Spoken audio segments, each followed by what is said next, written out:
ಲೋಕ ಸಮರದ ಬಳಿಕ ವಿದೇಶ ಪ್ರವಾಸಕ್ಕೆ ಶಾಸಕರುಗಳು ಸಜ್ಜಾಗಿದ್ದಾರೆ. ಪಕ್ಷಾತೀತವಾಗಿ ವಿದೇಶ ಪ್ರವಾಸಕ್ಕೆ ಹೋಗೋದಕ್ಕೆ ಶಾಸಕರು ಸಜ್ಜಾಗಿದ್ದಾರೆ. Relax mood. ರಿಪಬ್ಲಿಕ್ ಕನ್ನಡದಲ್ಲಿ ಶಾಸಕರ ಪ್ರವಾಸದ ಎಕ್ಸ್ಕ್ಲೂಸಿವ್ ಮಾಹಿತಿ ಲಭ್ಯ ಆಗಿದೆ. ತಂಡೋಪತಂಡವಾಗಿ ವಿದೇಶ ಪ್ರವಾಸಕ್ಕೆ ತೆರಳೋದಕ್ಕೆ ಸಿದ್ಧತೆಯನ್ನು ಮಾಡಿಕೊಳ್ತಾ ಇದ್ದಾರೆ. ರಾಜ್ಯದಲ್ಲಿ ಹಲವೆಡೆ ಬರ ಇದೆ, ಕೆಲವೆಡೆ ಅತಿವೃಷ್ಟಿ ಇದೆ, ಬೆಲೆ ಏರಿಕೆ ಇದೆ.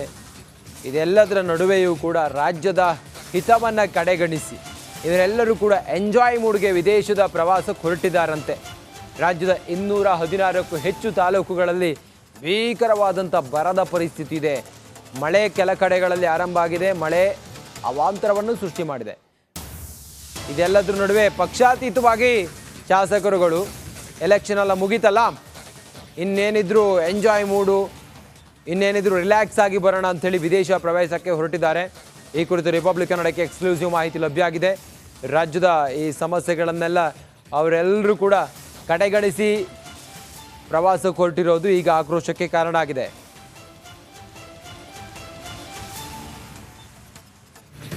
ವಿವಿಧ ಸ್ಥಾಯಿ ಸಮಿತಿ ಸದಸ್ಯರ ವಿದೇಶ ಪ್ರವಾಸಕ್ಕೆ ಗ್ರೀನ್ ಸಿಗ್ನಲ್. ಅಧಿವೇಶನಕ್ಕೂ ಮುನ್ನ ಫಾರಿನ್ ಟೂರ್ಗೆ ಶಾಸಕರು ಹೋಗೋ ಲೆಕ್ಕಾಚಾರದಲ್ಲಿದ್ದಾರೆ. ಈ ಹಿಂದೆ ಚರ್ಚೆ ಮಾಡಿ ಫಾರಿನ್ ಟೂರ್ ಪ್ಲಾನ್ ಮಾಡಿಕೊಂಡಿದ್ರು ಶಾಸಕರುಗಳು. ಪ್ರವಾಸಕ್ಕಾಗಿ ಸ್ಪೀಕರ್ ಖಾದರ್ ಮೇಲೆ ಒತ್ತಡವನ್ನು ಶಾಸಕರು ಹೇರಿದ್ದಾರೆ. ಸ್ಪೀಕರ್ ಖಾದರ್ ಈ ಬಗ್ಗೆ ಯಾವ ನಿರ್ಧಾರವನ್ನು ತೆಗೆದುಕೊಳ್ತಾರೆ? ರಾಜ್ಯದಲ್ಲಿ ಬೆಲೆ ಏರಿಕೆ ಅಂತ ಸಮಸ್ಯೆಗಳಿದ್ದಾವೆ, ಮಳೆ ಅವಾಂತರ ಆದರೆ ಕೆಲ ಕಡೆಗಳಲ್ಲಿ ಭೀಕರ ಬರವೂ ಇದೆ. ಹೀಗೆಲ್ಲ ಇರುವಾಗ ಮಾನ್ಯ ಸ್ಪೀಕರ್ ಪ್ರವಾಸಕ್ಕೆ ಹೋಗೋದಕ್ಕೆ, ವಿದೇಶ ಪ್ರವಾಸಕ್ಕೆ ಹೋಗೋದಕ್ಕೆ ಈ ಶಾಸಕರುಗಳಿಗೆ ಓಕೆ ಅಂತ ಹೇಳ್ತಾರೆ ಅನ್ನೋದು ಈಗಿರುವಂಥ ಕುತೂಹಲ.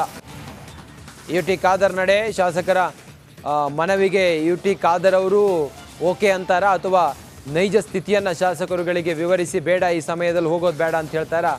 ಇದೆಲ್ಲವೂ ಕೂಡ ಈಗ ಕಾದು ನೋಡಬೇಕು. ಮತ್ತಷ್ಟು ಮಾಹಿತಿಯೊಂದಿಗೆ ನಮ್ಮ ಪ್ರತಿನಿಧಿ ಬಸವರಾಜ ಸಂಪರ್ಕದಲ್ಲಿದ್ದಾರೆ. ಬಸವರಾಜ, ಈ ಸಮಯದಲ್ಲಿ ಯಾಕೆ ಇಂಥ ಪರಿಸ್ಥಿತಿಯಲ್ಲಿ ಶಾಸಕರ ಟ್ರಿಪ್ ಸರಿಯಾಯಿತು? ಏನು ಹೇಳ್ತಿದ್ದಾರೆ ಶಾಸಕರು? ಖಂಡಿತ ರಂಜಿತ್, ಪ್ರಶ್ನೆ ಎದ್ದೇಳುತ್ತೆ ಈ ಸಂದರ್ಭದಲ್ಲಿ ವಿದೇಶ ಪ್ರವಾಸ ಮಾಡೋದ್ರ ಬಗ್ಗೆ. ಆದ್ರೆ ಕಳೆದ 1 ವರ್ಷದಿಂದನೂ ಕೂಡ ಸಾಕಷ್ಟು ಪ್ಲಾನ್ ಅನ್ನ ವಿವಿಧ ಸ್ಥಾಯಿ ಸಮಿತಿಗಳಲ್ಲಿ ಇರ್ತಕ್ಕಂತಹ ಶಾಸಕರು ಪ್ಲಾನ್ ಅಧ್ಯಯನ ವಿಚಾರವಾಗಿ ಹೋಗೋಕೆ ಪ್ಲಾನ್ ಅನ್ನ ಮಾಡ್ತಾ ಇದ್ರು. ಕಳೆದ ವರ್ಷ ಬರ ಇತ್ತು, ಹಾಗಾಗಿ ಅವರಿಗೆ ಅವಕಾಶ ಸಿಕ್ಕಿರ್ಲಿಲ್ಲ. ಈ ವರ್ಷ ಈಗಷ್ಟೇ ಲೋಕಸಭಾ ಚುನಾವಣೆ ಮುಗಿದಿದೆ.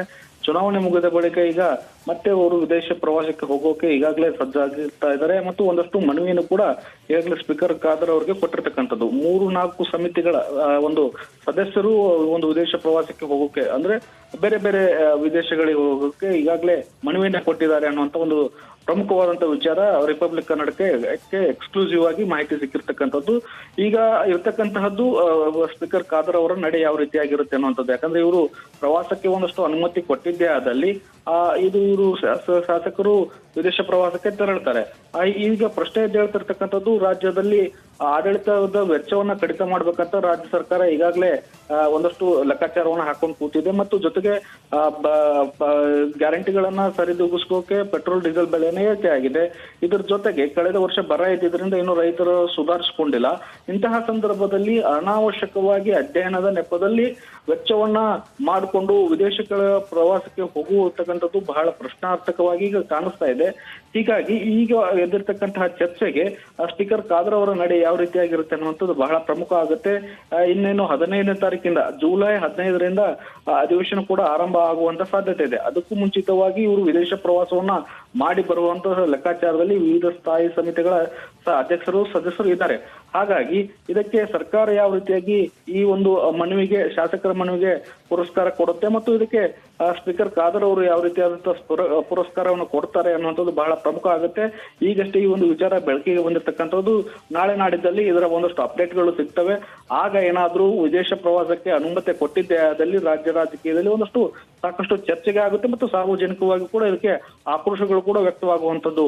ರಂಜಿತ್, ಬಸವರಾಜ, ಎಷ್ಟು ಜನ ಶಾಸಕರು ವಿದೇಶ ಪ್ರವಾಸಕ್ಕೆ ಹೋಗೋ ಲೆಕ್ಕಾಚಾರದಲ್ಲಿದ್ದಾರೆ? ಮತ್ತೆ ಒಂದು ವೇಳೆ ಹೋದರೆ ಜನಾಕ್ರೋಶ ಅಂತೂ ಖಂಡಿತವಾಗ್ಲೂ ಕೂಡ ಇರುತ್ತೆ. ಸ್ಪೀಕರ್ ಏನು ಹೇಳಬಹುದು? ಅವ್ರ ನಡೆ ಏನಾಗಿರ್ಬೋದು? ರಂಜಿತ್, ನಮಗೆ ಇರ್ತಕ್ಕಂಥ ಮಾಹಿತಿ ಪ್ರಕಾರ ಈಗ ಸದ್ಯ 3 ಸ್ಥಾಯಿ ಸಮಿತಿಗಳ ಅಧ್ಯಕ್ಷರು ಸದಸ್ಯರು ಮನವಿ ಸಲ್ಲಿಸಿದ್ದಾರೆ. ಅಂದ್ರೆ ಒಂದು ಸ್ಥಾಯಿ ಸಮಿತಿಯಲ್ಲಿ ಬಹುತೇಕ 10ರಿಂದ 15 ಜನ ಸದಸ್ಯರಿದ್ದಾರೆ. ಅಂದ್ರೆ ಅಲ್ಲಿಗೆ 40ರಿಂದ 45 ಜನ ಸದಸ್ಯರಾಗ್ತಾರೆ ಒಟ್ಟಾರೆಯಾಗಿ, ಅಂದ್ರೆ ಶಾಸಕರುಗಳು ಕೂಡ ಅವರು ಹಾಗಾಗಿ 45 ಶಾಸಕರಷ್ಟು ವಿದೇಶ ಪ್ರವಾಸದ ಅಧ್ಯಯನದ ನೆಪದಲ್ಲಿ ಹೋಗಿದ್ದೆ ಆದಲ್ಲಿ ಅದರ ಲೆಕ್ಕಾಚಾರಗಳು ವೆಚ್ಚ ನೀವು ಒಂದು ಲೆಕ್ಕಾಚಾರ ಹಾಕಿದ್ರು ಕೂಡ ಅದು ಕೋಟ್ಯಾಂತರ ರೂಪಾಯಿ ಆಗಿಬಿಡುತ್ತೆ. ಈಗಾಗಲೇ ಆಡಳಿತ ಸುಧಾರಣೆ ಮಾಡಬೇಕು, ಅನಾವಶ್ಯಕ ವೆಚ್ಚಗಳಿಗೆ ಕಡಿತ ಹಾಕಬೇಕು ಅನ್ನುವಂತ ನಿಟ್ಟಿನಲ್ಲಿ ರಾಜ್ಯ ಸರ್ಕಾರ ಚಿಂತನೆ ನಡೆಸ್ತಾ ಇದೆ. ಇಂತಹ ಸಂದರ್ಭದಲ್ಲಿ ಕೋಟ್ಯಾಂತರ ರೂಪಾಯಿ ಅಧ್ಯಯನದ ನೆಪದಲ್ಲಿ ಶಾಸಕರು ವೆಚ್ಚವನ್ನ ಮಾಡುವುದು ಸಾಕಷ್ಟು ಪ್ರಶ್ನಾರ್ಹ ಆಗುತ್ತೆ ಮತ್ತು ಈ ರಾಜ್ಯ ಕೂಡ ಒಂದಷ್ಟು ಸಂಕಷ್ಟದ ಪರಿಸ್ಥಿತಿಯಲ್ಲಿದ್ದಂತ ಸಂದರ್ಭದಲ್ಲಿಯೂ ಕೂಡ ಇಂತಹ ಪ್ರವಾಸವನ್ನ ಕೈಗೊಂಡಾಗ ಸದ್ಯದ ಮಟ್ಟಿಗೆ ಪ್ರಶ್ನೆಗಳು ಕೂಡ ಎದ್ದೇಳ್ತವೆ ಮತ್ತು ಸಾರ್ವಜನಿಕವಾಗಿ ಆಕ್ರೋಶಗಳು ಕೂಡ ಎದ್ದೇಳ್ತವೆ. ಆದ್ರಿಂದ ಸದ್ಯ ಇದು ಈಗಷ್ಟೇ ಅನುಮತಿಗಾಗಿ ಸ್ಪೀಕರ್ ಅವರಿಗೆ ಒಂದು ಅಧ್ಯಕ್ಷರು ಮನವಿಯನ್ನು ಸಲ್ಲಿಸಿದ್ದಾರೆ. ಆದ್ರೆ ಸ್ಪೀಕರ್ ನಡೆ ಯಾವ ರೀತಿಯಾಗಿರುತ್ತೆ ಅನ್ನೋದು ಬಹಳ ಪ್ರಮುಖ ಆಗುತ್ತೆ. ರಾಜ್ಯದ ಹಿತದ ದೃಷ್ಟಿಯಿಂದ ಅಧ್ಯಯನಕ್ಕೆ ಅವಕಾಶ ಕೊಡದೇ ಇರತಕ್ಕಂತಹದ್ದು ಬಹಳ ಪ್ರಮುಖ ಆಗುತ್ತೆ. ಆದ್ರಿಂದ ಸ್ಪೀಕರ್ ಖಾದರ್ ಅವರು ಯಾವ ನಿರ್ಧಾರವನ್ನ ತೆಗೆದುಕೊಳ್ತಾರೆ, ಸ್ಪೀಕರ್ ಶಾಸಕರ ಒತ್ತಡಕ್ಕೆ ಮಣಿದು ಅನುಮತಿಯನ್ನ ಕೊಡ್ತಾರಾ, ಇಲ್ಲ ಸಾರ್ವಜನಿಕರ ಲೆಕ್ಕಾಚಾರವನ್ನ ಹಾಕಿ ಈ ಒಂದು ವಿದೇಶ ಪ್ರವಾಸಕ್ಕೆ ಯಾವುದೇ ಅನುಮತಿಯನ್ನ ಕೊಡದೇ ಇರಬಹುದು ಕೂಡ. ಹಾಗಾಗಿ ಈ ಒಂದು ವಿಚಾರ ಸದ್ಯಕ್ಕೆ ಈಗಷ್ಟೇ ಚರ್ಚೆಗೆ ಬರ್ತಾ ಇದೆ. ಇದು ನಾಳೆ ನಾಡಿದ್ದು ಒಂದಷ್ಟು ಅಪ್ಡೇಟ್ ಸಿಗುತ್ತೆ. ಆ ಅಪ್ಡೇಟ್ ಬಳಿಕ ಶಾಸಕರಿಗೆ ಪ್ರವಾಸಕ್ಕೆ ಗ್ರೀನ್ ಸಿಗ್ನಲ್ ಸಿಗುತ್ತಾ ಅಥವಾ ಸಾರ್ವಜನಿಕರ ಒತ್ತಡಕ್ಕೆ ಮಣಿದು ಸ್ಪೀಕರ್ ಅವರು ಒಂದು ಒಳ್ಳೆ ನಿರ್ಧಾರವನ್ನು ಕೈಗೊಳ್ತಾರೆ ಅನ್ನೋದನ್ನ ಕಾದು ನೋಡ್ಬೇಕಾಗುತ್ತೆ. ರಂಜಿತ್, ಬಸವರಾಜ್, ಒಂದು ವೇಳೆ ಏನಾದರೂ ಈ ಶಾಸಕರು ಪ್ರವಾಸಕ್ಕೆ ಹೋದದ್ದೇ ಆದರೆ ಸರ್ಕಾರಕ್ಕೂ ಕೂಡ ಒಂದು ರೀತಿ ಮುಜುಗರದ ಸಂದರ್ಭ ಎದುರಾಗುತ್ತೆ. ಯಾಕಂತ ಹೇಳಿದ್ರೆ ರಾಜ್ಯದಲ್ಲಿ ಈಗ ತೀವ್ರವಾದಂಥ ತಾಲೂಕುಗಳಲ್ಲಿ ಬರ ಇದೆ, ಮತ್ತು ಕೆಲ ಕಡೆಗಳಲ್ಲಿ ಅತಿವೃಷ್ಟಿ ಅನಾವೃಷ್ಟಿಯೂ ಕೂಡ ಇದೆ. ಹೀಗೆಲ್ಲ ಇರುವಾಗ ಶಾಸಕರು ಮೋಜು ಮಸ್ತಿ ಅಂತೇಳಿ ಎಲ್ಲ ಹೋದರೆ ಏನು ಸಂದೇಶ ರವಾನೆ ಆಗುತ್ತೆ ರಾಜ್ಯದ ಜನರಿಗೆ?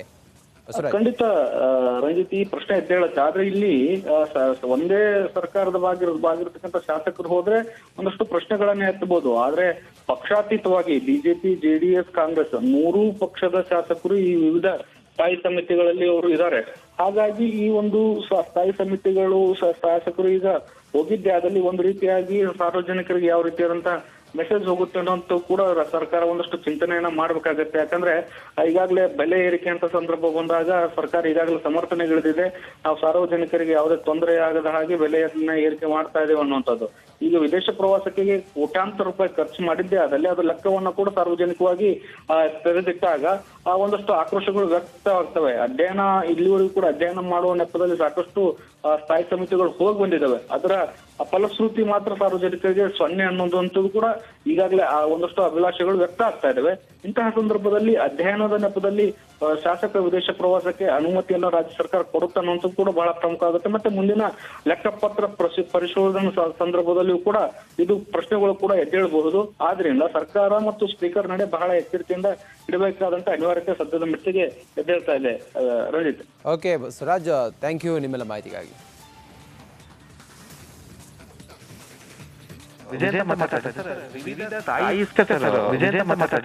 ವಿವಿಧ ಸ್ಥಾಯಿ ಸಮಿತಿಗಳಿಗೆ